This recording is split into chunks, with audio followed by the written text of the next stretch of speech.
السلام عليكم إخواني أخواتي الأعزاء.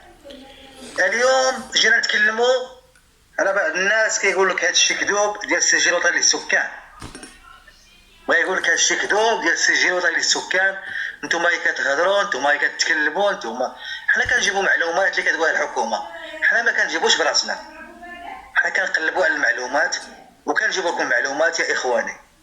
إلا بغيت تعرف هذه المعلومات ولا هذا الشيء كذوب ولا هذا الشيء ما عرفت، راه بزاف الناس كيديروا في التعاليق هذا الشيء كذا هذا الشيء كذا. يا اخواني حنا كنجيبوا لك شي معلومات. الا بغيت تعرف اخويا تبعني، دير واحد اللايك باش يسمعوا كاع الناس، باش يعرفوا. ديروا اللايك باش هذا الفيديو كاع يوصل للناس. هذا الفيديو اللي كنهضر عليه بغيتو يوصل للناس، بارطاجيو وديروا اللايك وابونيو لتحت. يلا اخوتي معايا باش نعرفوا. اضاف بيتاس المكلف بالعلاقات مع البرنامج مع الحكومه في الندوه الصحفيه في الاجتماع الاسبوعي للحكومه اليوم الخميس، مطالب عميقه جدا التغطيه الصحيه، الحمايه الاجتماعيه، وورش لا يناقش. هذا الشيء، هذا الخطاب كان قالوا محمد السادس، وما الحكومه الاخرى ما طبقاتوش، هما بغاو يطبقوه. هذا الشيء اللي كان الحمايه الاجتماعيه كان قدمها محمد السادس نصره الله. محمد السادس نصره الله كان قدمها التغطيه هذه، والتغطيه ما كملتهاش، ما طبقوهاش الحكومه، ما طبقتهاش الحكومه. الوزير المنتدب قال لك صاحب الجلاله في خطاب العرش 2021 عاوداني، كان 2020 21 في سنة قال إنه في سنة 2022 علينا أن ننهي ورش التغطية الصحية، وهو ما قامت به هذه الحكومة. أخرجنا 22 مرسوم، وكان عندنا 11 مليون مستفيد من الرامد، قمنا بإدخالهم في الحماية الاجتماعية.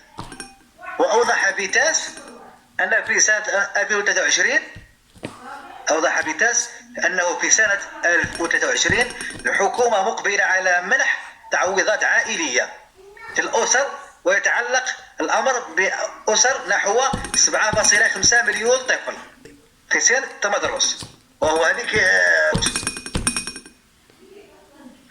وأسر نحو 3.5 مليون طفل ليسوا في سن التمدرس، يعني باش غادي يخلصوا البزاوز هذيك بوحدها. وأفاد الوزير بأن المشروع الملكي ستصل الكلفة النهائية 50 مليار درهم في أفق سنة 2026، وأن الحماية الاجتماعية نوعا جديد من الإنصاف والمصالحة وتحقيق العدالة والمساواة داخل المجتمع. هذا ما قالوا، هذا هو اللي بغينا نهضروا عليه، هذا ما قال هذه الحماية الاجتماعية. واحد كيقول لك اودي كذا، واحد يعني هذا الشيء راه كان هما بغاو باش يكملوا هذا الشيء، بغاو يكملوه بحال اللي في تيسير ديال التلاميذ غادي كل واحد بقى ياخذ 60 درهم، يعني في الشهر يعني يجي 600 درهم 80 درهم 800 درهم. اصحاب السادس والخامس يجيهم 90 درهم، اصحاب الاخر يجيهم 14 درهم، يعني 1400 درهم في العام، 800 درهم في العام، 600 درهم في العام. هادشي اللي قالوا. حنا قلنا شي هضره، حنا دوكي انا نقول لك المشروع الملكي، هادشي هو مشروع ملكي. وقالوا محمد السادس، قال محمد السادس بالله ان شاء الله غادي نديروا هذه الحمايه، وكل حكومه هي اللي غادي تطبقوا ان شاء الله، ونشوفوا واش غادي يطبقوه. هما اللي قالوا، حنا هما اللي كيقولوا، حنا كنقولوا هذه المعلومات باش توصل لجميع الناس. اخواني هذا الشيء يعني على حسب التعليقات ديال الناس يقول هذا الشيء كذوب، هذا الشيء كذا، هذا الشيء الله اعلم. حنا كان هما كيقولوا وحنا كنقولوا الخوت. اخواني مع السلامه، ديروا واحد اللايك باش يوصل هذا، واحد يبارطاجيو، يعني حنايا كنوصل المعلومه، واي واحد كيوصل المعلومه نسهلوا المعلومه لخوتنا، وهذا هما الاخوان. تبارك الله عليكم، ديروا واحد اللايك وبارطاجيو، ديروا اللايك وبارطاجيو وابونيو اخوت. والسلام عليكم ورحمه الله اخواني الاعزاء المتابعين الاحرار. مع السلامة يا إخواني الأعزاء.